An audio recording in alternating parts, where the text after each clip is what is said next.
So there we see two Dakotas flying in very close formation. During the morning of D-Day, they wouldn't have been so close, but there would have been a heck of a lot more than just two of them. Imagine the sky filled with Dakotas like this, flying off, nervous parachutists in the back going into action for the very first time, either in the back of the Dakota or else in the gliders that were being towed,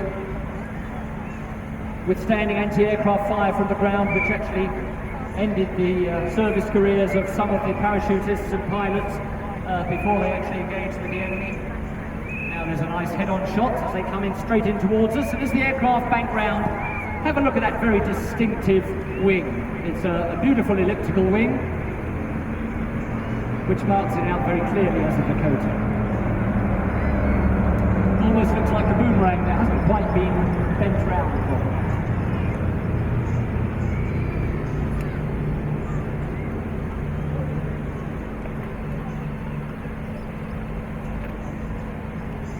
As well as the parachute drops and the towing the gliders on D-Day itself, perhaps the other great Second World War operation that Dakotas participated in was Operation Market Garden, which was made famous by that film A Bridge Too Far, where the British General Montgomery had a plan to try to end the war before Christmas by having a successful crossing of the Rhine. This was in 1944, and so the plan was to take a number of the bridges going through the Netherlands, and the bridge at Arnhem was the one that was designated A Bridge Too Far. The parachutists dropped down there but were unable to be reinforced by the tanks heading up to meet them.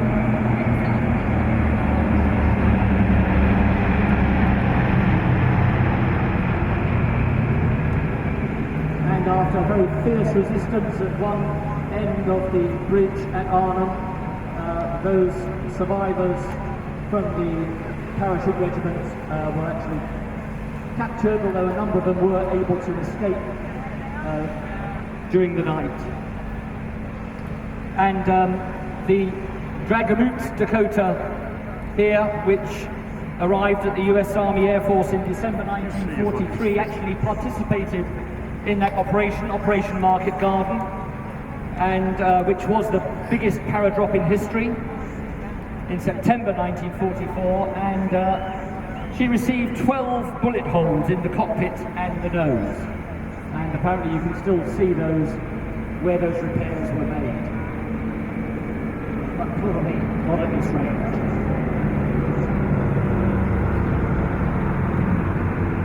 Those black and white stripes we can see clearly on the wings and on the fuselage were applied specifically for the D-Day invasion. They were known as D-Day invasion markings, and the idea was that, it makes the aircraft very visible, so therefore doesn't it defeat the objective of camouflage? Well, yes it does, but by that stage the Luftwaffe was really on its last legs.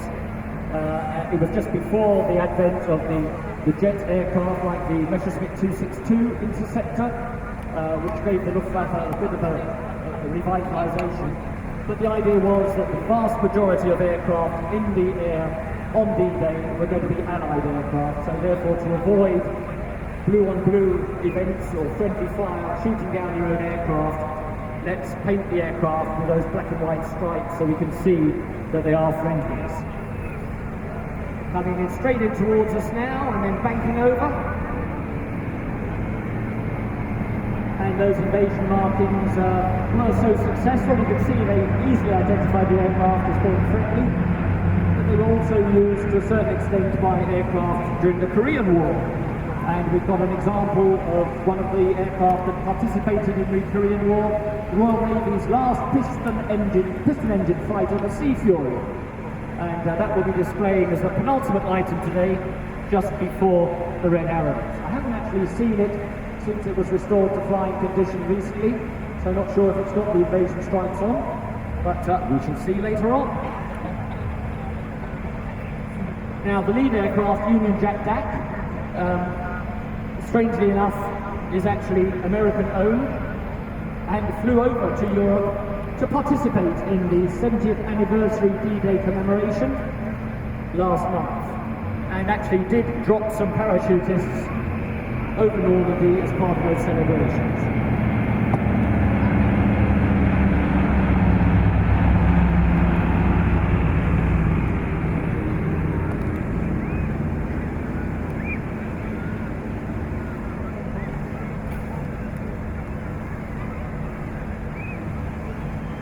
So just imagine what it would have looked like with a sky full of aircraft like this, heading out in the very small hours of the 6th of June.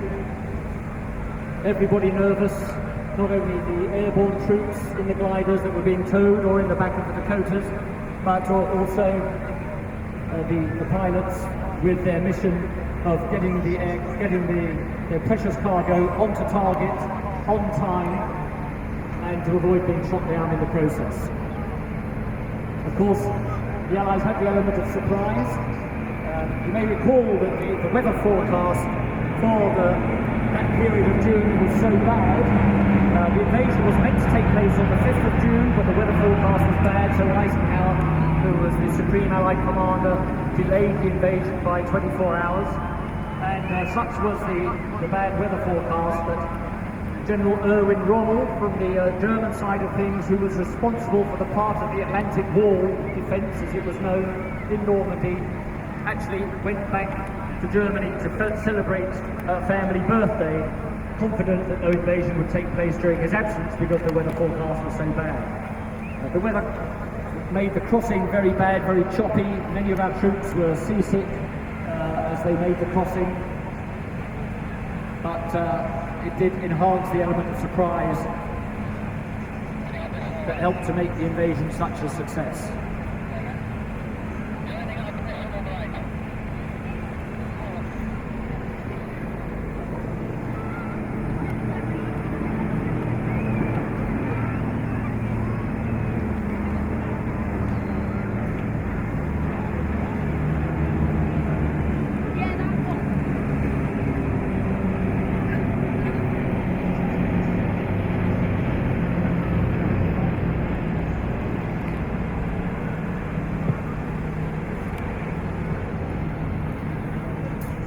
Moving up into echelon starboard as they exit to the right.